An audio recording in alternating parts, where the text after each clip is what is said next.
Halo semuanya, Assalamualaikum warahmatullahi wabarakatuh. Gimana kabarnya? Semoga sehat selalu dan senantiasa dirahmati Allah Subhanahu wa Ta'ala.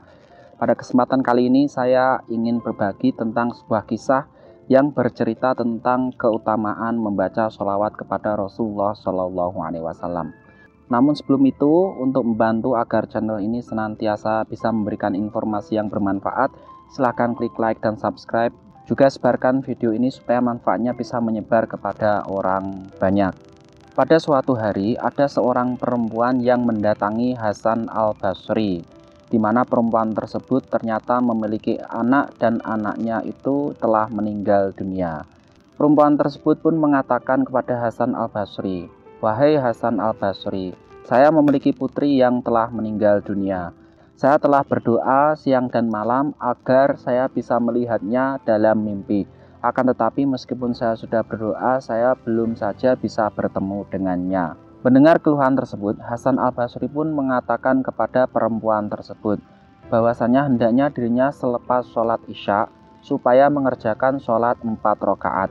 Kemudian di setiap rakaatnya hendaknya setelah membaca Al-Fatihah membaca surat Al-Kautsar.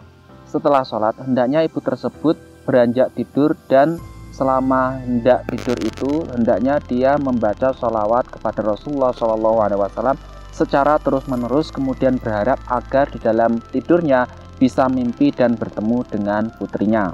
Sang ibu itu pun melakukan sebagaimana apa yang diucapkan oleh Hasan al-Basri. Setelah sholat isya, dirinya pun melaksanakan sholat 4 rakaat, kemudian mengucapkan sholawat kepada Rasulullah SAW hingga dirinya tertidur.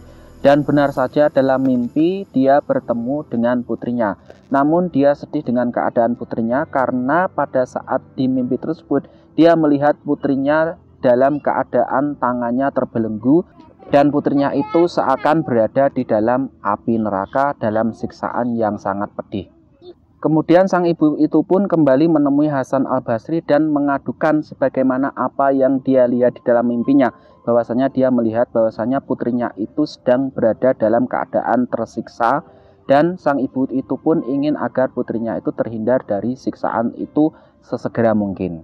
Kemudian Hasan al-Basri pun mengatakan kepada ibu tersebut supaya dirinya kembali ke rumah, kemudian mengeluarkan sedekah dan juga membaca doa agar putrinya itu terselamatkan dari siksaan yang sedang dia terima.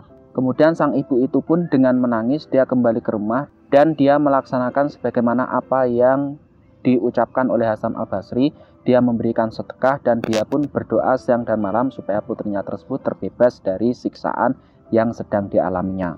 Setelah beberapa hari berlalu, Hasan al-Basri pun bermimpi dan di dalam mimpi tersebut dia melihat sebuah taman yang sangat luas dan sangat indah. Dan di dalam taman itu dia melihat seorang putri yang mana ternyata putri itu adalah putri seorang ibu yang konon katanya ibu tersebut putrinya itu berada di dalam sebuah siksaan.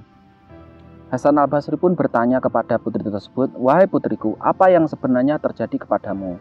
Ibumu mengatakan kepadaku bahwasanya dia melihat dirimu di dalam mimpinya, kamu sedang berada dalam sebuah siksaan.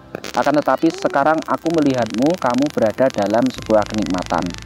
"Wahai Hasan al-Basri, iya, apa yang dikatakan oleh ibuku itu benar. Aku berada dalam sebuah siksaan. Akan tetapi kemudian ada seorang alim yang mana dia itu datang ke makamku dan dia membacakan sholawat kepada Rasulullah SAW, di mana pahala dari sholawat tersebut dia hadiahkan kepadaku. Setelah itu aku pun diangkat dari siksaan dan kemudian aku dimasukkan ke dalam sebuah kenikmatan sebagaimana yang engkau lihat sekarang ini." Setelah terbangun, Hasan al-Basri pun mencari ibu putri tersebut.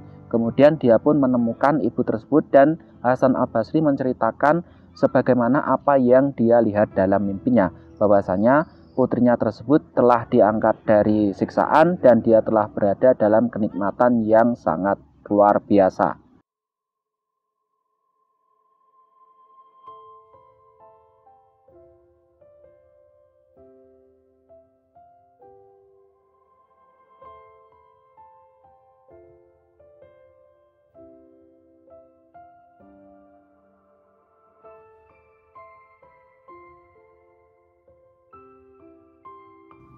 Sahabat sekalian, itulah salah satu cerita atau kisah yang menyebutkan tentang fadilah sholawat, bahwasanya bersolawat kepada Rasulullah Shallallahu Alaihi Wasallam itu bisa mendatangkan syafaat Rasulullah Shallallahu Alaihi Wasallam kepada pembacanya. Bahwasanya Allah Subhanahu Wa Taala juga malaikat pun membacakan sholawat kepada Rasulullah Shallallahu Alaihi Wasallam. Bismillahirrahmanirrahim. Innallaha wa malaikatahu yusholluna 'alan nabi ya ayyuhalladzina amanu shollu 'alaihi wasallimu taslima.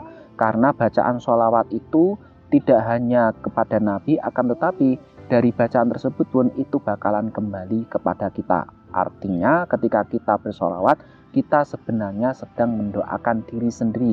Karena Rasulullah Shallallahu Alaihi Wasallam itu ketika diberi solawat, maka solawat itu akan kembali kepada kita berupa syafaat dan juga pahala yang luar biasa.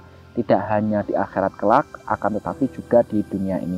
Oleh karena itu, marilah kita memperbanyak membaca solawat agar kita bisa mendapatkan fadilah sholawat, juga kita bisa mendapatkan pahala tersebut, syafaat tersebut di akhirat kelak. Amin ya rabbal alamin. Cukup sekian untuk informasi kisah kali ini, semoga bermanfaat dan menginspirasi.